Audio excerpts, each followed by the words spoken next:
वजन घटने लगे, थकान महसूस होने लगे एकाएक, उनको ज़रूर से अपनी शुगर की जांच करानी चाहिए। और 35-40 के बाद साल में एक बार, लेकिन अगर शुगर है तो 35-40 के ऊपर को स्क्रीनिंग में अपनी एक बार टेस्ट करानी चाहिए। हर जगह होता रहता है आज के दिन में शुगर, शादी से पहले टेस्ट हो जाता है। अगर शुगर बढ़ी हुई है तो बहुत लोग कहते हैं कि एक बार दवाई खाएंगे, खाना पड़ेगा, छोड़ते हैं, 1 हफ्ता देखते हैं, 2 हफ्ता, ठीक है 1 हफ्ता देखिए, टहलिए, घूमिए, लाइफस्टाइल चेंज कीजिए, आलू चावल चीनी मीठा मत खाइए। लेकिन उसके बाद भी यदि शुगर वही कंट्रोल में आ रहा है तो उस पर फिर आगे उस पर स्टेप मत कीजिए कि अच्छा आप आपकी देखते हैं, आपकी तो कंट्रोल करते हैं, क्योंकि शुगर को साइलेंट किलर कहते हैं, डायबिटीज़ को साइलेंट, ब्लड प्रेशर को साइलेंट किलर कहते हैं, क्योंकि चुप्पी मार करने वाली बीमारी है। आप खड़े हैं अभी यहाँ पर बहुत लोग, 400 चीनी अगर अंदर में है तो आपको कोई प्रॉब्लम अभी तत्काल में नहीं हो रहा है, ना जाड़ आ रहा है, ना बुखार आ रहा है, ना कुछ हो रहा था। आदमी सोचता है चलो आपकी तो कंट्रोल कर ही लेंगे, लेकिन वो 400 जो चीनी आपके अंगों में प्रभावित हो रहा है, प्रवाह हो रहा है, ब्रेन से लेकर के किडनी से लेकर माइक्रो वेसल से लेकर, वो जो कुप्रभाव डाल रहा है वो इरिवर्सिबल होता है। अगर लंबे समय तक वो 400 चीनी रह गया और आप सोचते रहे कि अब आज कंट्रोल, आज कल तो करिए लेंगे, आप देखिए ना, इस बार तो हम करिए लेंगे, करते करते अगर आप लंबा स्पाइल कर दिए तो जो अंगों को वो कमज़ोर कर रहा है वो फिर ठीक होने के बाद भी, शुगर ठीक करने के बाद भी वो नॉर्मल नहीं आ पाएगा। जैसे अगर चीनी 400 बढ़ा हुआ रह गया और हम 6 महीना दवाई नहीं खाए तो आँखों में जो जा रही है रोशनी के लिए माइक्रो वेसल्स, जिसमें ब्लड सप्लाई हो रहा है वो, किडनी के लिए जा रही है जो, वो ब्रेन के लिए जो जा रही है वो सबों पर इतना ज़्यादा प्रभाव डाल रहा है कि आगे अगर बीपी बढ़ा घटा उस शुगर के रोगी का, जिसका कि शुगर कंट्रोल में नहीं है, तो क्या होगा, ब्रेन स्ट्रोक तुरंत होगा। आप देखेंगे कि अरे तो इन्फेक्शन हो गया, ब्रेन में ब्लड सप्लाई कम गया, अभी तो चला रहे हैं, थोड़ा सा लड़खड़ा रहे हैं, थोड़ा सा आवाज़ लड़खड़ा रहा है इनका। तो शुगर के रोगियों को आप अभी देखे होंगे कोविड के समय में शुगर का कितना बड़ा रोल रहा मृत्यु को बढ़ाने में। जो लोग शुगर के रोगी रहे लंबे समय से, जो लोग कंट्रोल पे नहीं रखे, उनको कोई बुखार नहीं हुआ, लेकिन जो फेफड़ा कमज़ोर हुआ उनको अगर वेंटिलेटर पे जाना पड़ा तो उसका वो वेंटिलेटर जब हटाया गया तो उनको कोप अप नहीं किया, उनका फेफड़ा इतना कमज़ोर हो गया था, इतना कमज़ोर हो गया कि वेंट से हट ही नहीं पा रहे थे, उनको पंपिंग की पावर नहीं थी, शक्ति नहीं थी। इसलिए शुगर आपके अंगों को बहुत ज़्यादा प्रभाव डालते हुए कमज़ोर करने की क्षमता रखता है।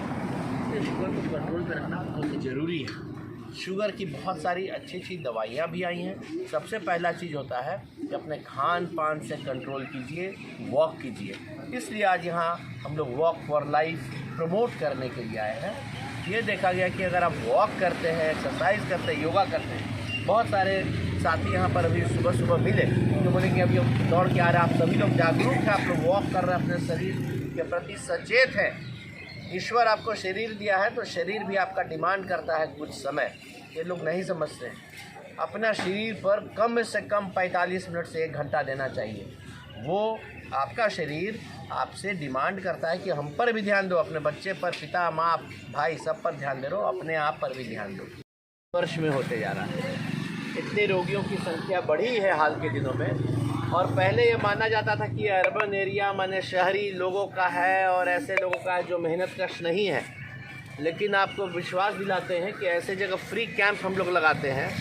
जो एग्जीबिशन रोड में हमारा क्लिनिक है वहाँ पर जो ठेला चलाते हैं, दिन भर मेहनत करते हैं, वहाँ 400 चीनी निकला। तो अब गांव के अंदर भी ये बहुत तेज़ी से पैर फंसा रहा है। शहरों में तो था ही था, और करीब करीब बहुत बड़ी संख्या में यहाँ के लोगों को ये अपने चपेट में लेता जा रहा है। और ये एक ऐसी बीमारी है जिसकी बहुत सारी बीमारियों का जड़ है। आज के दिन में डायबिटीज़ के कारण से भारतवर्ष के अंदर में आप देख रहे होंगे कि यंग एज में हार्ट अटैक की समस्या इतनी तेज़ी से बढ़ी है, पहले नहीं सुनी जाती थी। 30-40 साल का हार्ट अटैक से डेथ हो गया, समय डेथ हो गया। किडनी की समस्या आज से पहले नहीं सुनी जाती थी कि इतना ज़्यादा प्रभावित कर रहा है। आज जा कर के देखेंगे जहाँ भी डायलिसिस सेंटर है, जहाँ किडनी के रोगियों की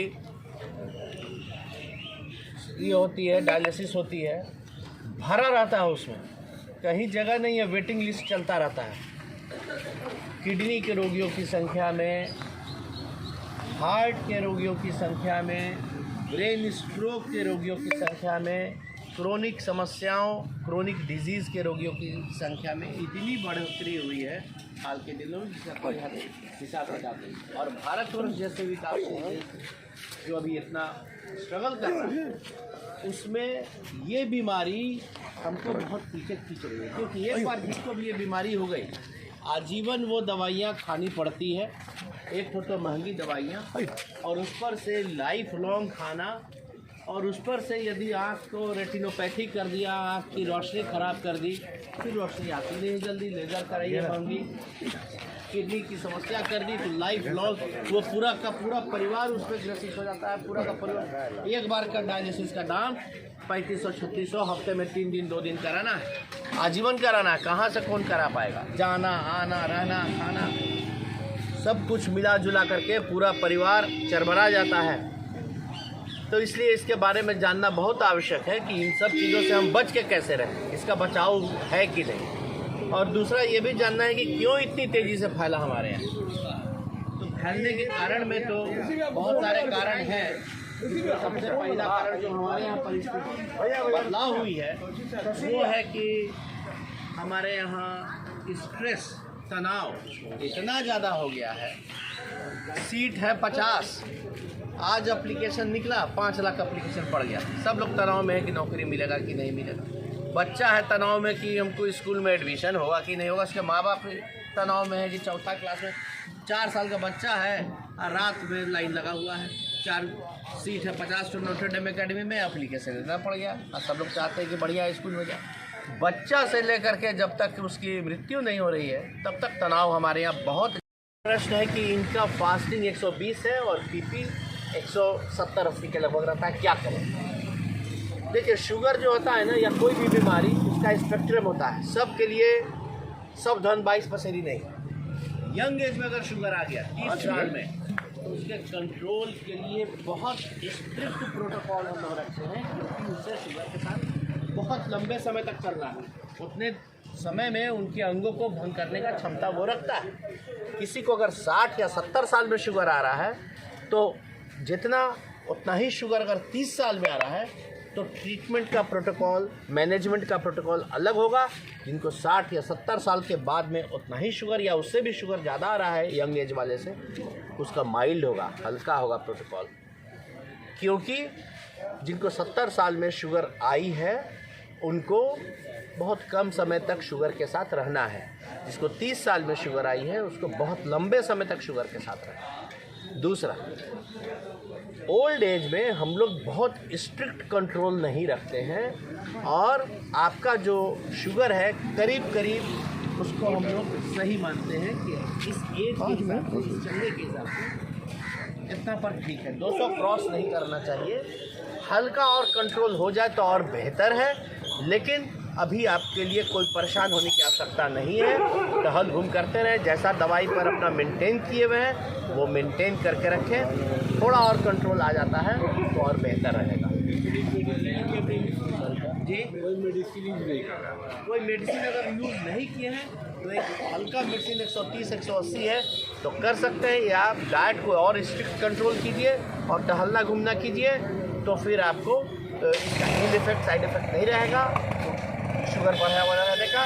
लेकिन अगर लगातार ऐसा ही रहता है और 200 क्रॉस भी करता है कभी कभी, तो एक हल्की सिंपल मेडिसिन जो आती है जिसका सबसे लंबा डेटा है, जिसका सालों साल से लोग खा रहे हैं दवाइयों को, और उसको एंटी एजिंग प्रॉपर्टी भी है। बहुत बार प्रेगनेंसी में जिसको शुगर नहीं भी है, प्रेगनेंसी नहीं हो रही है, पॉलीसिस्टिक ओवरी डिजीज़ है, उसमें भी मेटफॉर्मिन नाम की दवाई हम लोग देते हैं बिना शुगर वालों को। प्रिस्क्राइब हुआ है मेदांता से। हाँ, तो मेटफॉर्मिन एक ऐसी दवाई है जो एंटी एजिंग दवाई के लिए भी उसका चल रहा है। वो आपके बॉडी के मेटाबॉलिक एक्टिविटी को ठीक भी रखता है और बहुत सेफ दवाई है। तो उसकी लो डोज से 250 पावर से आप शुरू कर सकते हैं और ज़्यादा अपना स्ट्रिक्ट शुगर के कंट्रोल को रख सकते हैं। डायबिटीज़ को लेकर के जो आस्था फाउंडेशन लगातार कैंपेनिंग कर रही है, हम पार्क जाके, मोहल्ला जाके, अपार्टमेंट जा कर के, गाँव को तो जाते ही हैं, आप देख ही रहे हैं। इस बार हमने जो पार्क जहाँ लोग टहलते हैं, जो डायबिटिक पेशेंट्स, उनको चुना है, उनको बताने की कोशिश की है कि डायबिटीज़ में टहलना कितना ज़रूरी है और टहलने का सिस्टम्स क्या होना चाहिए। आप टहलते हैं बराबर, लेकिन टहलने का क्या क्राइटेरिया होना चाहिए, कितना हम वॉक करें और वॉक के साथ साथ हमारा डाइट क्या हो, इसके लेकर के हम लोगों ने आज यहाँ पर कैंपेन किया है। बहुत सारे वॉकर्स हमें मिले, बहुत सारे डायबिटिक पेशेंट्स मिले। हमारे साथ जो मशहूर फिजिशियन डॉक्टर दिवाकर तेजस्वी लगातार लगे हुए हैं। सर बताइए कि आज हम जो कार्यक्रम से डायबिटीज़ को लेकर के चले थे वॉकर के बीच में, कितना इम्पैक्ट किया? देखिए, डायबिटीज़ एक ऐसी साइलेंट किलर है जो हमारे समाज में, हमारे देश में बहुत तेज़ी से प्रभावित कर रहा है लोगों को, और इसलिए इसके प्रति जागरूक होना सबको बहुत ज़रूरी है कि किस तरह से क्यों हो रहा है इतना तेज़ी से, क्या लक्षण इसके हैं, क्या बचाव इसके हैं, इसके कुप्रभाव कैसे हम लोग कम कर सकते हैं। जिनको डायबिटीज़ हो गया वो कैसे अपना कंट्रोल करें, जिन्हें नहीं है वो कैसे इससे बचाव करें। इसी पर विस्तृत चर्चा के लिए हम लोग यहाँ आए और लोगों ने अपनी अपनी शंकाओं को यहाँ पूछा, अपने अपने प्रश्नों को पूछा, और बहुत अच्छा लगा कि बहुत लोग जागरूक भी हैं, यहाँ अपना वॉक कर रहे हैं, अपने जीवन शैली को ऐसी बना रहे हैं जिससे कि वो स्वस्थ रह पाए। तो इसी जागरूकता अभियान के तहत आज यहाँ वॉक फॉर लाइफ कार्यक्रम आयोजित किया। अब हम कुछ वाकई से बात करेंगे जो डायबिटिक पेशेंट भी हैं, तो उनसे बात जानना चाहेंगे कि जो कार्यक्रम साथ हमारा था वो कैसा उनके लिए है। सर बताइए, आप तो वॉक करते हैं, यहाँ कंटिन्यू लगा। आज हमने यहाँ पर जो कुछ बताने की कोशिश की, वॉक कैसा है, किस तरह के डॉक्टर से कैसा महसूस हुआ आपको? बहुत अच्छा लगा। सबसे पहले आस्था फाउंडेशन को बहुत बहुत धन्यवाद लोगों को जागरूक करने के लिए, इसलिए कि डायबिटीज रियल में साइलेंट किलर है। आप खुश रहें, स्वस्थ रहें, घर का माहौल खुशनुमा रखें और डेली वॉक कीजिए सुबह शाम, तो डायबिटीज से बचा जा सकता है। ये बड़ा सुंदर कार्यक्रम है। बहुत बहुत धन्यवाद आपको। मैम, आप क्या क्या आपने क्वेश्चन पूछा और कैसा लगा आपको? मैंने अपने डायबिटीज़ के बारे में डॉक्टर साहब से सवाल किया और उनके जवाब से काफ़ी संतुष्ट हूँ। और आस्था फाउंडेशन के लिए बहुत बहुत धन्यवाद कि जागरूकता अभियान डायबिटीज़ के लिए कर रहा है और आगे भी प्रयत्नशील रहे और इसके लिए हम ही सहयोग करने के लिए तत्पर आपके साथ। Thank you. हम भी डेली करते हैं। डेली बोरिंग रोड में एसके पार्क है, उसमें मैं डेली जाती हूँ करीब 8 साल से। अभी तक मैं कोई दवा नहीं ले रही हूँ, न डायबिटीज है, न बीपी है, कुछ भी नहीं है, सिर्फ वॉक के कारण।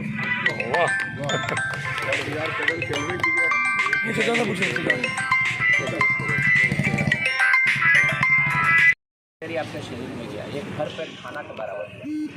हम लोग का वो एक्स्ट्रा होता है। जब खाना पीना खा लिए, शादी उदी में गए, तो वो मोटका ये एक बड़ा पीस आइसक्रीम कर दो, एक डिनर के बराबर का है उतना में कैलोरी। अगर आप सामान्य काम कर रहे थे, अगर आप ठेला चला रहे हैं, रिक्शा चला रहे हैं, मैनुअल लेबर कर रहे हैं, तब तो आपको कैलोरी की ज़रूरत ज़्यादा है। सामान्य अगर ऑफिस काम कर रहे हैं, नॉर्मल टहल रहे हैं, घूम रहे हैं, तो एक मोटा कट्टा आइसक्रीम में हर पेट खाना के बराबर है अकेला। तो इन सब को आपको डाइट को कंट्रोल करना है और वॉक करना है। इसके बाद में अगर शुगर नहीं कंट्रोल में आ रहा है तो आपको निश्चित दवाई चिकित्सीय देखरेख में शुरू कर देनी चाहिए और अपनी जांच कराती रहनी चाहिए शुगर का कि मेरा शुगर कंट्रोल पर है।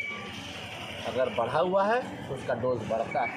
अब एक से एक अच्छी अच्छी दवाइयाँ आई, जिनका वेट ज़्यादा है उनके लिए शुगर की अलग दवाइयाँ, जिनको हार्ट के साथ में शुगर है उनके लिए अलग दवाइयाँ, किडनी के साथ में शुगर उनके लिए अच्छी दवाइयाँ अलग किस्म की रहती हैं।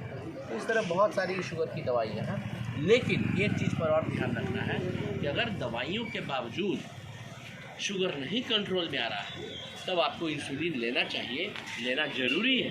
क्योंकि अगर शुगर बढ़ा रह गया, बहुत लोग सोचते हैं कि इंसुलिन लेंगे तो ज़िंदगी भर लेना पड़ेगा, लेकिन आपको लेना ही है। क्योंकि आपका शुगर नहीं कंट्रोल में आ रहा है दवाइयों के मैक्सिमम लिमिट से, तो लेना चाहिए, लेना ज़रूरी है, जिससे कि आप कंट्रोल पर अपने शरीर के अंगों को रख पाए, सही सलामत रख पाए। तो इसलिए शुगर के प्रति कभी आसान नहीं लेना चाहिए। साइलेंट किलर है, आपको चुपचाप पीछे से वार कर देगा और आपको शरीर को कमज़ोर कर देगा। तो यही चीज़ हम बता